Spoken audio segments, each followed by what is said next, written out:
ওইখানে বান্দিকে রাখছেন। আম দেখতে পাচ্ছি এখানে সব ইয়েলো রিংনেক আছে 6 পিস আর একটা আছে red colour lorry, pure red colour lorry. আমগুলো কত চাচ্ছিলেন?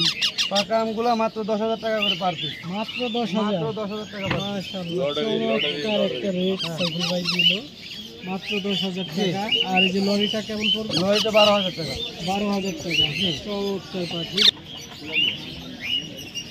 ভিডিও